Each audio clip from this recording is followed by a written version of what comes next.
The morning light slipped through the thin curtains of the small bedroom, falling softly on the wrinkled hands of the grandmother as she sat on the edge of the bed.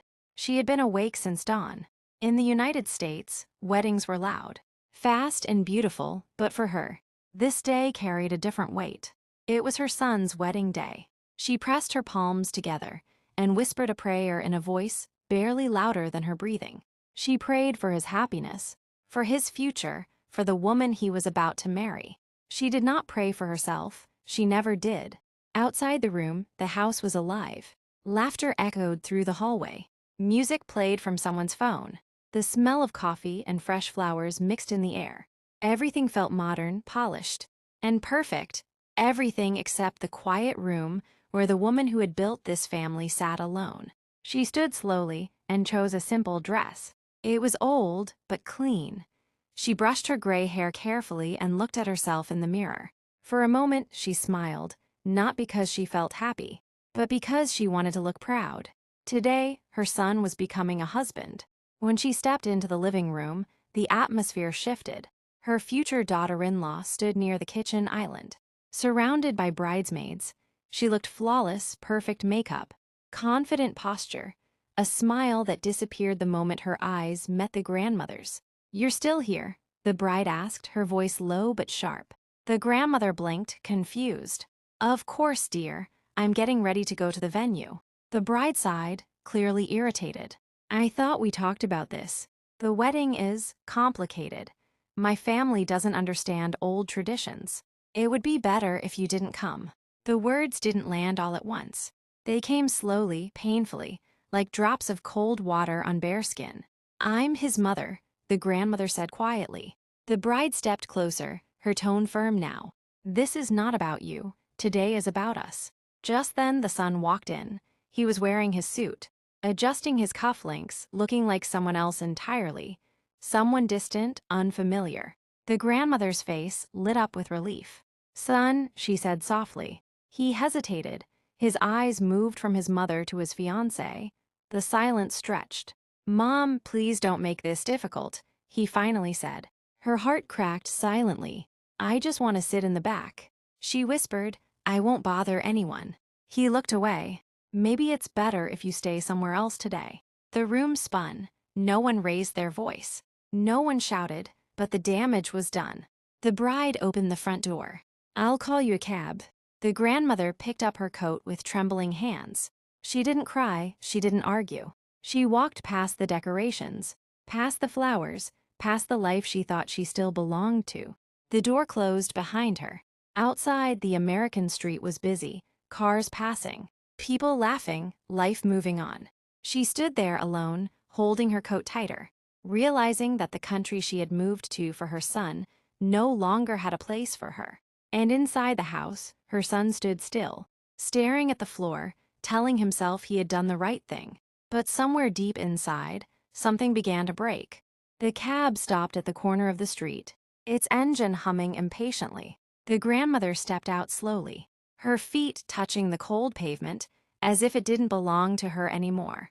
She paid the driver with shaking hands and watched the car disappear into traffic. The sound of the city swallowed the last trace of familiarity she had left. She stood there for a long moment, unsure where to go. In America, everything moved fast. People hurried past her with coffee cups in their hands, phones pressed to their ears, laughter spilling out of open cars. No one noticed the old woman standing still. Clutching her coat like it was the only thing holding her together. She found a small bench near a bus stop and sat down. The digital screen above her flashed destinations she didn't recognize. She didn't need a bus anyway. She just needed time to understand how she had gone from being a mother to becoming an inconvenience. Her phone vibrated once in her pocket. For a second, hope sparked in her chest. Maybe her son had changed his mind. Maybe he had come running after her. She opened the message. It was from her son. "Mom, please don't be upset. We'll talk later. Today is stressful." That was it. No apology. No regret. No comeback. Her hands dropped to her lap. The hope faded quietly, like a light switched off in an empty room. She remembered the nights she stayed awake when he was sick. The double shifts She worked cleaning offices after moving to the US, so he could have a better life, a better education, a future she never had. She remembered holding his hand on his first day of school, promising him that no matter how hard life became, she would always stand by him. She hadn't known that one day he wouldn't do the same. As the sun began to set, the air grew colder. The grandmother pulled her coat tighter and finally stood up. She walked slowly, letting her feet choose the direction. Neon signs lit up as evening arrived. Restaurants filled with families. Glass windows reflected images of warmth she was no longer part of. She reached a small motel on the edge of the street. The sign flickered, one letter missing. Inside, the receptionist barely looked up as she paid for a room with a little cash she had saved, just in case. She had never imagined this would be the case. The room smelled of old carpet and silence. She sat on the bed and finally allowed herself to cry.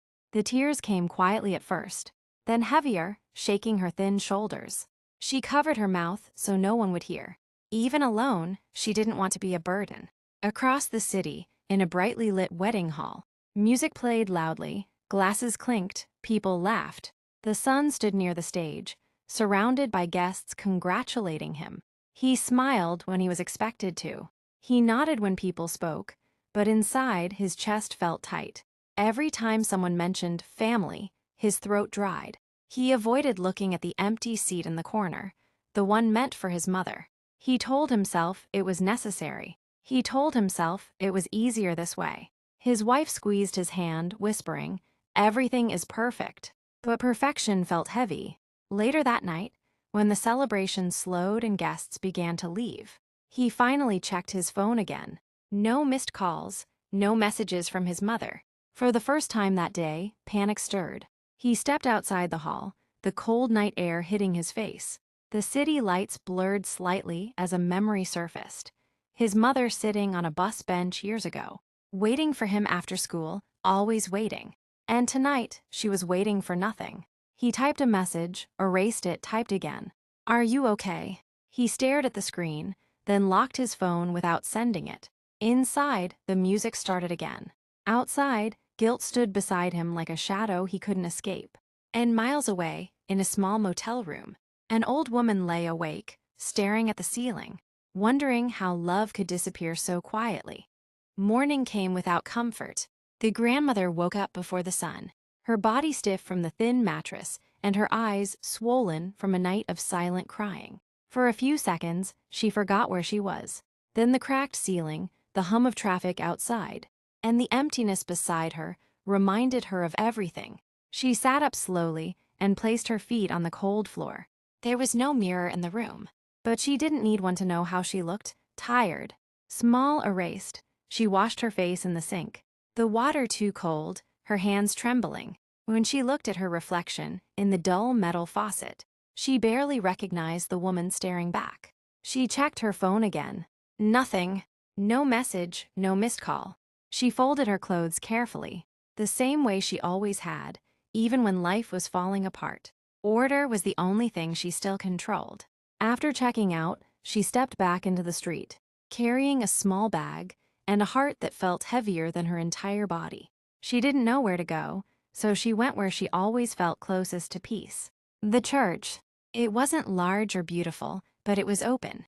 She sat in the back row, listening to the quiet echo of her own breathing. She closed her eyes and whispered, "I did my best." The words broke something inside her. For the first time, she questioned if her best had ever been enough. Across the city, the newlyweds woke up in a luxury hotel suite. Sunlight streamed through the windows, falling on white sheets and expensive furniture. The bride stretched, smiling, already scrolling through photos from the wedding. "It was perfect," she said, satisfied. "No drama." The son stood near the window, staring down at the street below. He nodded, but the word perfect echoed in his mind like a lie he was forcing himself to believe. "Did you hear from your mom?" she asked casually without looking up. "No," he replied. She shrugged. "She'll be fine, she always is." Something about the way she said it made his chest tighten. Later that day, when they returned home, the house felt different, quieter, colder. The decorations were still there, but something essential was missing. He walked past his mother's room. The door was open. The bed was neatly made. Too neatly. Her small suitcase was gone. The old framed photo on the nightstand, him as a child, smiling with missing teeth, was missing too. Panic hit him fully this time. He called her, straight to voicemail. He texted, no reply. The bride watched him from the doorway, her expression unreadable. You're overreacting, she said. She probably went to stay with someone. With who? He snapped before he could stop himself. Silence filled the room. That night, he couldn't sleep. He lay awake, staring at the ceiling, replaying the moment he looked away when his mother needed him. He remembered her voice, the way it had shaken when she said his name. The next morning, he drove around the neighborhood, then farther, checking bus stops, calling shelters, dialing numbers he didn't even know why he was dialing. Nothing. Meanwhile, the grandmother sat alone in a public library, warming her hands around a paper cup of coffee she hadn't finished. She read job boards she was too old to apply for, and pamphlets she didn't need. She wasn't looking for answers anymore, just distraction. A volunteer approached her gently. Are you okay, ma'am? The grandmother smiled politely. I'm just resting. That night back at the motel, she wrote a short note on a scrap of paper. I never wanted to be in the way. She folded it and placed it inside her bag. Back home, the son finally confronted his wife. You didn't have to treat her like that. She crossed her arms. It was our day. I chose peace. He realized then that her peace had been built on someone else's pain. And for the first time since the wedding, he felt afraid, not of conflict, but of the kind of man he was becoming, because the silence his mother left behind was louder than any argument. And it was starting to haunt him. The motel room felt smaller each night. The grandmother sat on the edge of the bed, holding the paper cup of soup she hadn't touched. Her appetite had faded with her hope. The clock on the wall ticked loudly, counting time she no longer knew how to use. She tried to stand, but dizziness washed over her, forcing her back down. She pressed a hand to her chest and closed her eyes. It's just weakness, she whispered to herself, the same way she always had when there was no one else to reassure her. She lay down fully clothed, staring at the ceiling again. Her breathing felt shallow. Memories came in waves, her son's first steps, his laughter, the way he used to fall asleep holding her finger. She smiled faintly through the pain. I kept my promise, she murmured. I stayed.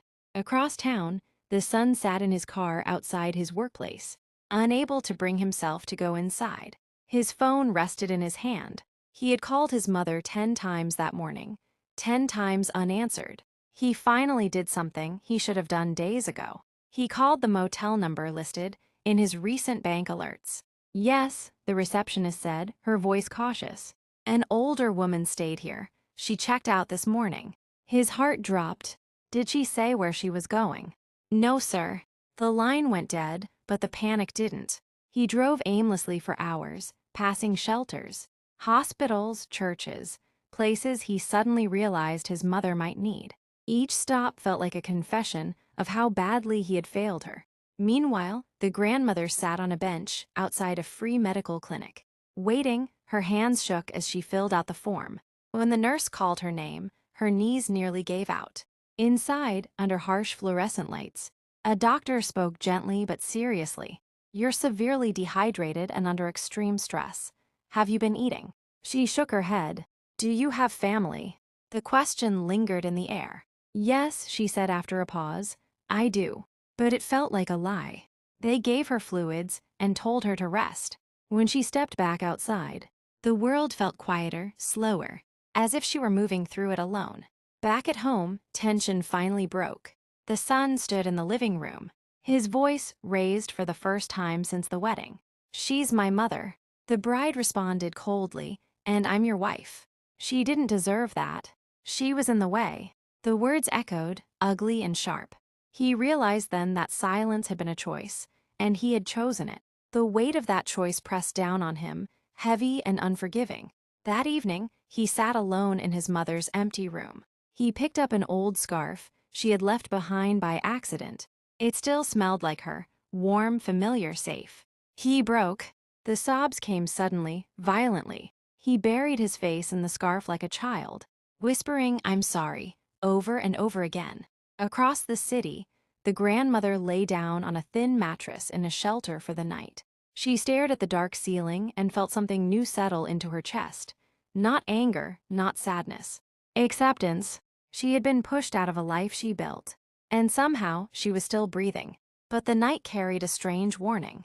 Because the longer she disappeared, the harder it would be for her son to find her. And some losses, once realized, came too late to undo. The shelter lights turned on before dawn. The grandmother sat up slowly, her body aching in places she didn't know could ache.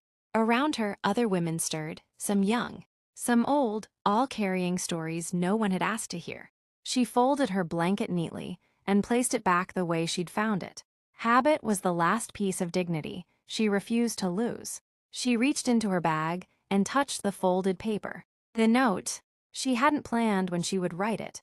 The words had simply come, heavy and tired. Like her heart, she unfolded it once more and read it silently. "I never wanted to be in the way. I only wanted my son to be happy.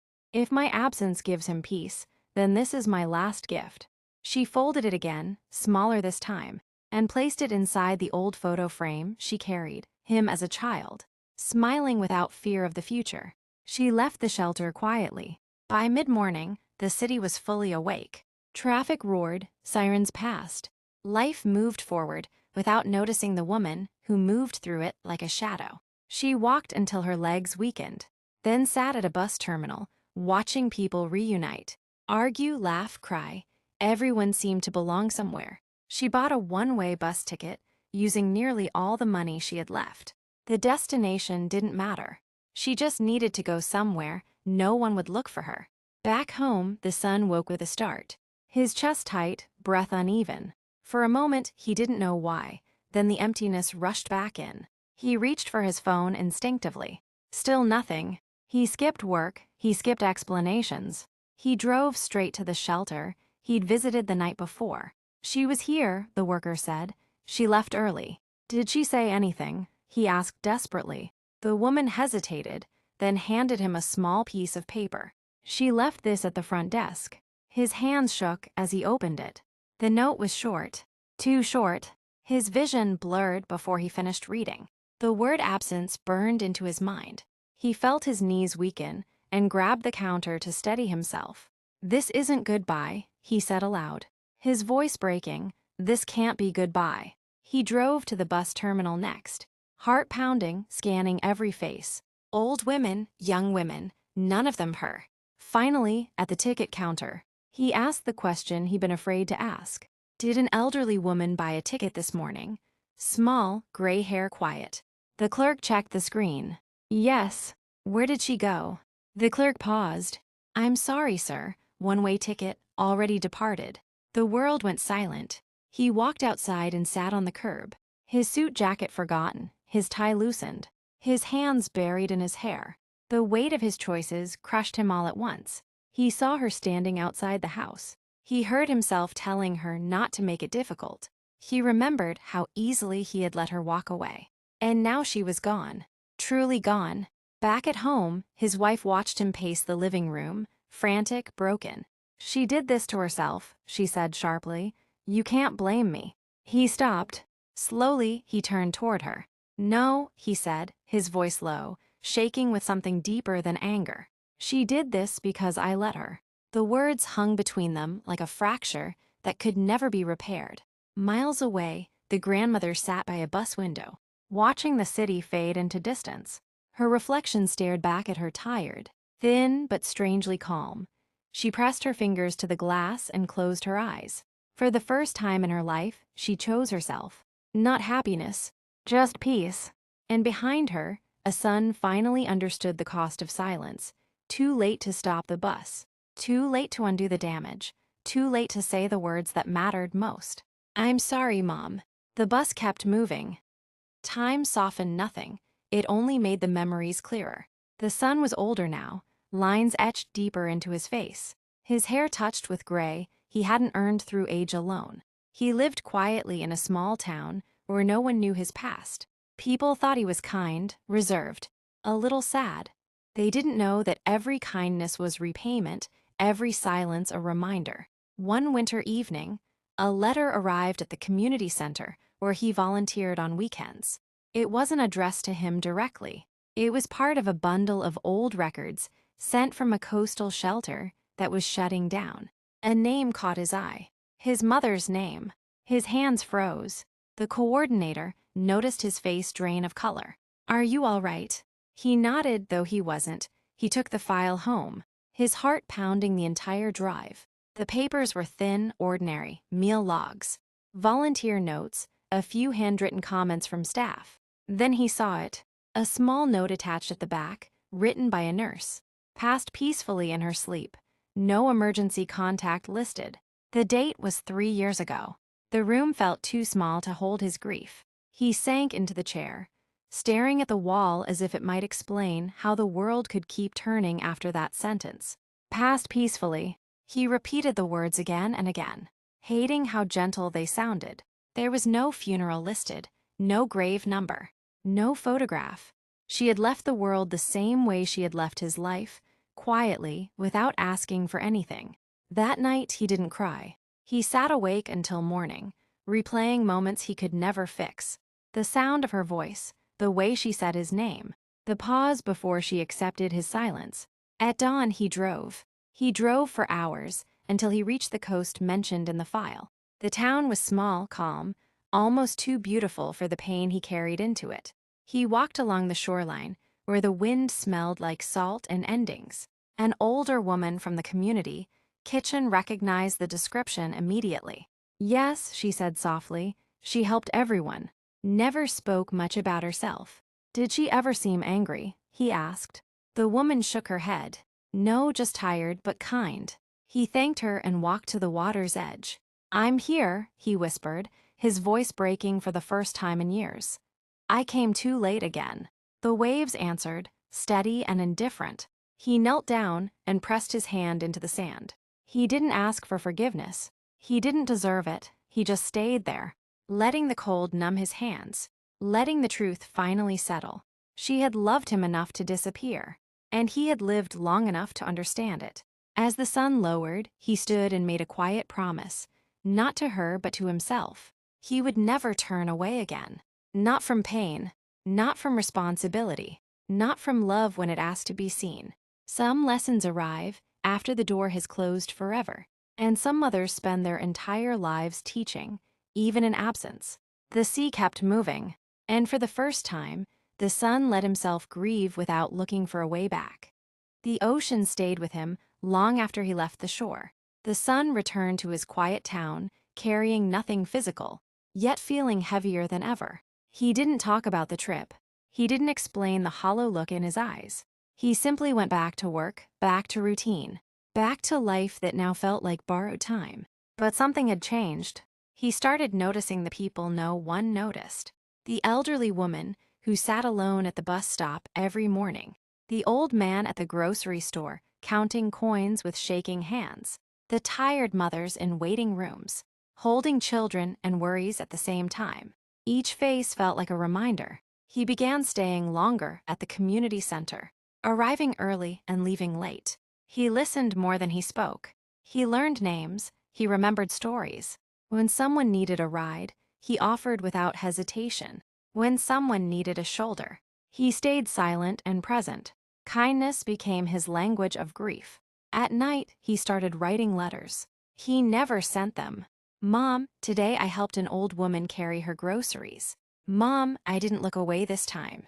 Mom, I finally understand what you meant by leaving quietly." He kept the letters in a wooden box beside his bed, each one an apology delayed by years. One evening, a young boy at the center tugged at his sleeve.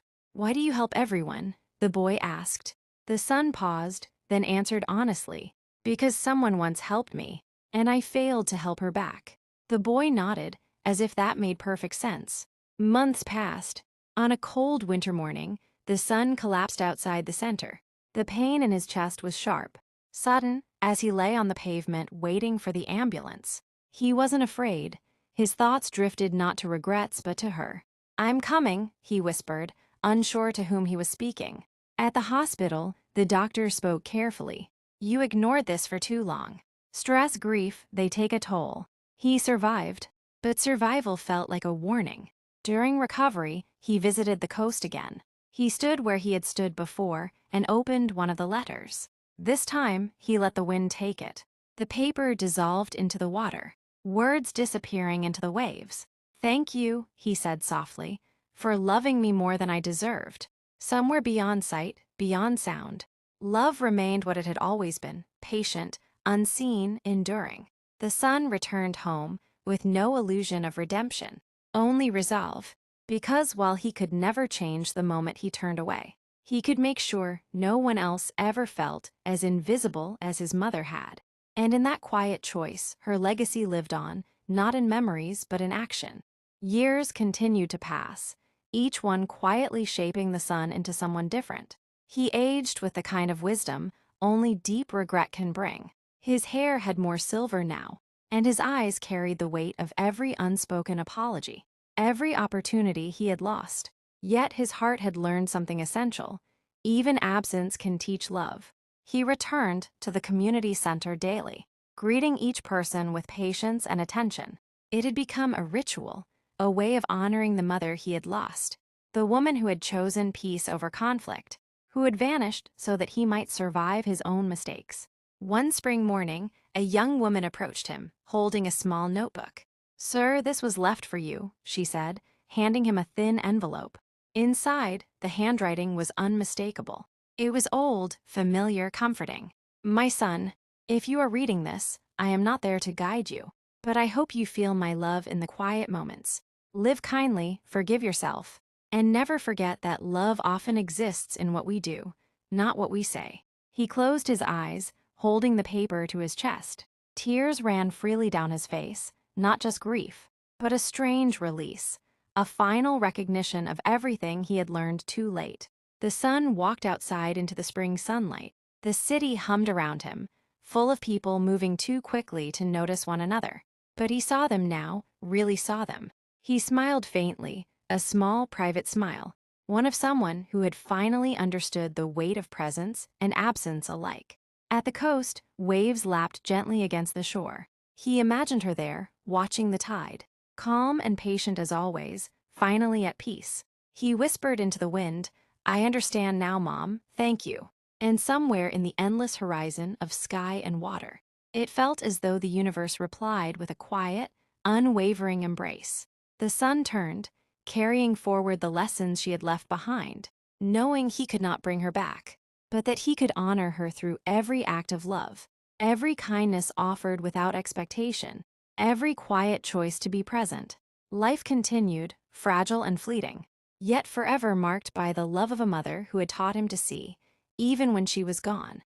The years had worn the son thin, but they had also shaped him into someone gentler, more aware. He had learned to notice the small acts of life, a child's laughter, the kindness of strangers, the comfort of routine. And yet, every quiet moment carried a shadow, the memory of a mother who had loved him beyond measure and departed when he could not yet understand her sacrifice. On a warm autumn morning, he found himself walking along a familiar path near the coast.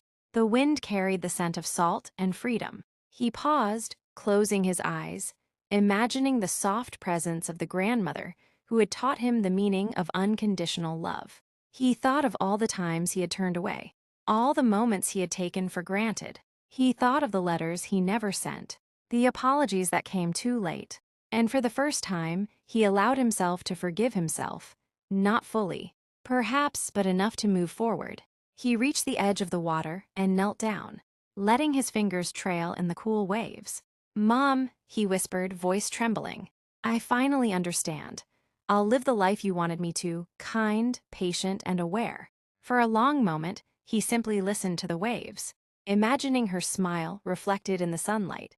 The past could not be changed, but the present could be lived with intention. Later, he returned to his small town, to the community center, to the people who needed him in ways he once ignored. Every act of kindness became a quiet tribute to her memory. Every moment of presence, a reminder that love could transcend absence. And somewhere, across miles he would never travel.